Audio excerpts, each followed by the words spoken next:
بسم اللہ الرحمن الرحیم۔ السلام علیکم ورحمۃ اللہ وبرکاتہ۔ دوستو، آج ہم آپ کے سامنے ایک ایسے صحابی کے قبول اسلام کا قصہ بیان کریں گے جو نبی کریم صلی اللہ علیہ وسلم کے حقیقی چچا تھے، جنہیں نبی صلی اللہ علیہ وسلم نے سید الشہداء یعنی شہیدوں کے سردار کا خطاب دیا تھا۔ یہ صحابی ہیں حضرت حمزہ رضی اللہ عنہ۔ نبی کریم صلی اللہ علیہ وسلم کے چچا حضرت حمزہ کو نبی صلی اللہ علیہ وسلم سے خاص محبت تھی۔ وہ آپ صلی اللہ علیہ وسلم سے 2-3 سال بڑے تھے اور ساتھ کے کھیلے تھے۔ دونوں نے صوبیہ کا دودھ پیا تھا اور اس رشتے سے آپ صلی اللہ علیہ وسلم کے دودھ شریک بھائی تھے۔ وہ ابھی تک اسلام میں داخل نہیں ہوئے تھے، لیکن نبی صلی اللہ علیہ وسلم کی ہر ادا کو محبت کی نظر سے دیکھتے تھے۔ شمشیر زنی، تیر اندازی اور پہلوانی کا بچپن سے شوق تھا۔ سیر و شکار سے بھی غیر معمولی دلچسپی تھی۔ ان کا معمول تھا کہ منہ اندھیرے تیر کمان لے کر نکل جاتے اور دن بھر کے شکار کے بعد شام میں واپس ہوتے تو پہلے حرم میں جاتے اور طواف کے بعد قریش کے سرداروں کے پاس جاتے جو حرم کے صحن میں بیٹھا کرتے تھے۔ اس طرح سب سے ان کی دوستی تھی اور سب ان کی قدر کرتے تھے۔ یعقوب بن عقبہ کہتے ہیں کہ ایک دن حضرت محمد صلی اللہ علیہ وسلم صفا پہاڑی پر جا رہے تھے کہ اچانک سامنے سے آ کر ابو جہل نے آپ کا راستہ روک لیا اور آپ کو بہت تکلیف پہنچائی۔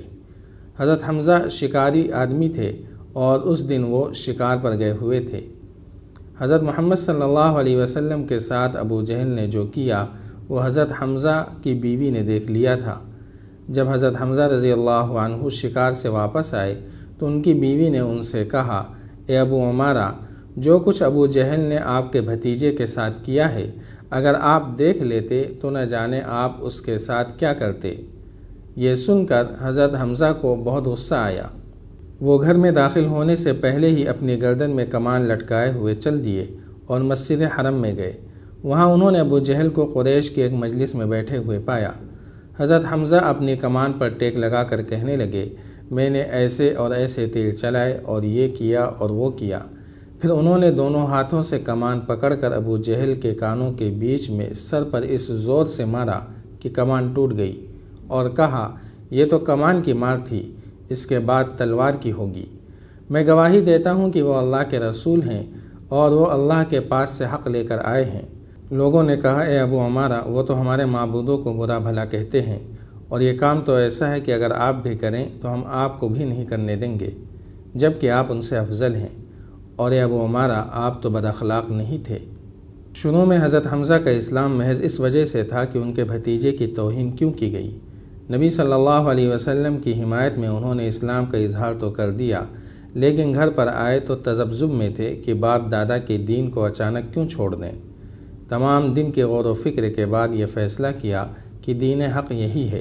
اس کے بعد حضرت حمزہ نبی صلی اللہ علیہ وسلم کی خدمت میں دار ارقم میں حاضر ہوئے اور کہا، بھتیجے، خوش ہو جاؤ کہ میں نے ابو جہل سے آپ کا بدلہ لے لیا ہے۔ آپ صلی اللہ علیہ وسلم نے فرمایا، چچا، میں تو اس وقت خوش ہوتا جب آپ دین اسلام قبول کر لیتے۔ یہ سن کر حضرت حمزہ نے کلمہ پڑھ لیا۔ حضرت حمزہ کے مسلمان ہونے سے نبی صلی اللہ علیہ وسلم اور مسلمانوں کو بڑی طاقت ملی اور مسلمان اپنے کام میں اور زیادہ پکے ہو گئے، اور اب قریش ڈرنے لگے کیونکہ انہیں معلوم تھا کہ اب حضرت حمزہ نبی صلی اللہ علیہ وسلم کی ضرور حفاظت کریں گے۔ سن 2 ہجری میں بدر کا مشہور معرکہ پیش آیا۔ صف بندی کے بعد عتبہ، شیبہ اور ولید نے کافروں کی طرف سے نکل کر مقابلے کے لیے للکارا تو لشکر اسلام سے کچھ انصاری نوجوان مقابلے کے لیے آگے بڑھے، لیکن عتبہ نے پکار کر کہا، محمد، ہم لڑکوں سے نہیں لڑنا چاہتے، ہمارے برابر والوں کو بھیجو۔ ارشاد ہوا، حمزہ، علی، عبیدہ، اٹھو اور آگے بڑھو۔ حکم کی دیر تھی کہ یہ تینوں نیزے ہلاتے ہوئے اپنے حریف کے مقابل میں جا کھڑے ہوئے۔ حضرت حمزہ نے پہلے ہی حملے میں عتبہ کو جہنم حاصل کر دیا۔ حضرت علی بھی اپنے حریف پر غالب آ گئے، لیکن حضرت عبیدہ اور ولید میں دیر تک کشمکش جاری رہی۔ وہ زخمی ہو گئے تو دونوں نے ایک ساتھ حملہ کر کے ولید کا کام تمام کر دیا۔ یہ دیکھ کر طعیمہ بن عدی جوش انتقام میں آگے بڑھا، لیکن حضرت حمزہ نے ایک ہی وار میں اسے بھی ڈھیر کر دیا۔ مشرکین نے طیش میں آ کر عام حملہ کر دیا۔ دوسری طرف سے مجاہدین اسلام بھی اپنے جانبازوں کو نرغے میں دیکھ کر ٹوٹ پڑے۔ نہایت گھمسان کا رن پڑا۔ حضرت حمزہ کے دستار پر شتر مرغ کی کلغی تھی، اس لیے جس طرف گھس جاتے تھے صاف نظر آتے تھے۔ دونوں ہاتھوں میں تلوار تھی اور مردانہ وار دونوں تلواروں کو کام میں لاتے ہوئے پرے کا پرا صاف کر رہے تھے۔ جب تھوڑی دیر میں دشمن بہت سے قیدی اور مال غنیمت چھوڑ کر بھاگ کھڑا ہوا تو کچھ قیدیوں نے پوچھا، یہ کلغی لگائے کون ہے؟ لوگوں نے کہا حمزہ۔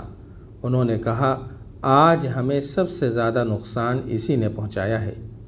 حضرت حمزہ نے چونکہ جنگ بدر میں چن چن کر اکثر سرداران قریش کو تہ تیغ کیا تھا، اس لیے تمام مشرکین قریش سب سے زیادہ ان کے خون کے پیاسے تھے۔ اس لیے جبیر بن مطعم نے ایک غلام کو جس کا نام وحشی تھا اپنے چچا طعیمہ بن عدی کے انتقام پر خاص طور سے تیار کیا تھا اور اس کے بدلے میں آزادی کا لالچ دلایا تھا۔ وہ جنگ احد کے موقع پر ایک چٹان کے پیچھے گھات میں بیٹھا ہوا حضرت حمزہ کا انتظار کر رہا تھا۔ اتفاقاً وہ ایک دفعہ قریب سے گزرے تو اس نے اچانک اپنا نیزہ پھینک کر اس زور سے مارا کہ آر پار ہو گیا۔ پھر بھی حضرت حمزہ وحشی کی طرف شیر کی طرف جھپٹے مگر زخموں سے نڈھال ہو کر گر پڑے۔ اس شیر خدا کی شہادت پر کافروں کی عورتوں نے خوشی اور مسرت کے ترانے گائے۔ ابو سفیان کی بیوی ہندہ بنت عتبہ نے ناک کان کاٹ کر زیور بنائے اور پیٹ چاک کر کے جگر نکالا اور چبا چبا کر تھوک دیا۔ جنگ کے خاتمے کے بعد شہداء اسلام کی تجہیز و تکفین شروع ہوئی۔ نبی صلی اللہ علیہ وسلم اپنے چچا کی لاش پر تشریف لائے۔ چونکہ ہندہ نے ناک کان کاٹ کر نہایت دردناک صورت بنا دی تھی، اس لیے یہ منظر دیکھ کر بے اختیار دل بھر آیا اور مخاطب ہو کر فرمایا، تم پر اللہ کی رحمت ہے کیونکہ تم رشتہ داروں کا سب سے زیادہ خیال رکھتے تھے، نیک کاموں میں پیش پیش رہتے تھے۔ اگر مجھے صفیہ کے رنج و غم کا خیال نہ ہوتا تو میں تمہیں اسی طرح چھوڑ دیتا کہ درند اور پرند کھا جائیں اور تم قیامت میں انہی کے شکم سے اٹھائے جاؤ۔ خدا کی قسم مجھ پر تمہارا انتقام واجب ہے، میں تمہارے بدلے 70 کافروں کا مسئلہ کروں گا۔ لیکن تھوڑی دیر کے بعد اللہ کی طرف سے یہ آیت اتری، وَجَزَاءُ سَيِّئَةٍ سَيِّئَةٌ مِثْلُهَا فَمَنْ عَفَا وَأَصْلَحَ فَأَجْرُهُ عَلَى اللَّهِ، اور برائی کا بدلہ بھی اسی جیسا ہے، لیکن جو معاف کر دے اور اصلاح کر دے تو اس کا اجر اللہ پر ہے۔ اس لیے نبی صلی اللہ علیہ وسلم نے قسم کا کفارہ ادا کر کے صبر اختیار فرمایا۔ حضرت صفیہ حضرت حمزہ رضی اللہ عنہ کی حقیقی بہن تھیں۔ بھائی کی شہادت کا حال سن کر جنازے کے پاس آئیں۔ نبی صلی اللہ علیہ وسلم نے سوچا کہ وہ عورت ہیں، اس لیے اس ظلم کو دیکھ کر برداشت کرنا مشکل ہوگا۔ انہوں نے حضرت زبیر سے کہا کہ اپنی ماں کو دیکھنے سے روکو۔ حضرت زبیر نے اپنی ماں سے کہا، نبی صلی اللہ علیہ وسلم نے دیکھنے سے منع کیا ہے۔ حضرت صفیہ نے کہا، میں نے سنا ہے کہ میرے بھائی کے ناک کان کاٹ دیے گئے ہیں، اللہ کے راستے میں یہ کون سی بڑی بات ہے، ہم اس پر راضی ہیں۔ میں اللہ سے ثواب کی امید رکھتی ہوں اور انشاءاللہ صبر کروں گی۔ حضرت زبیر نے نبی صلی اللہ علیہ وسلم سے جا کر اس بات کا ذکر کیا تو نبی صلی اللہ علیہ وسلم نے اس جواب کو سن کر دیکھنے کی اجازت دے دی۔ وہ آئیں، دیکھا، انا للہ پڑھا اور حضرت حمزہ کے لیے استغفار و دعا کی۔ حضرت صفیہ نے اپنے بیٹے حضرت زبیر کو 2 چادریں دی تھیں کہ ان سے کفن کا کام لیا جائے، لیکن پاس میں ایک انصاری کی لاش بھی بے گور و کفن تھی، اس لیے انہوں نے دونوں شہیدان ملت میں ایک ایک چادر تقسیم کر دی۔ اس ایک چادر سے سر چھپایا جاتا تو پیر کھل جاتے اور پیر چھپائے جاتے تو سر کھل جاتا تھا۔ نبی صلی اللہ علیہ وسلم نے فرمایا، چادر سے چہرہ چھپاؤ اور پیروں پر گھاس اور پتے ڈال دو۔ سید الشہداء کا جنازہ تیار ہوا۔ نبی صلی اللہ علیہ وسلم نے خود نماز جنازہ پڑھائی۔ اس کے بعد ایک ایک کر کے شہداء احد کے جنازے ان کے پہلو میں رکھے گئے اور آپ نے الگ الگ ہر ایک پر نماز پڑھائی۔ اس کے بعد حضرت حمزہ رضی اللہ عنہ کو اسی میدان میں سپرد خاک کر دیا گیا۔ اگر آپ کو یہ سلسلہ پسند آ رہا ہے تو لائک، شیئر اور کمنٹ کے ذریعے ہماری حوصلہ افزائی کریں۔ جزاک اللہ خیرا۔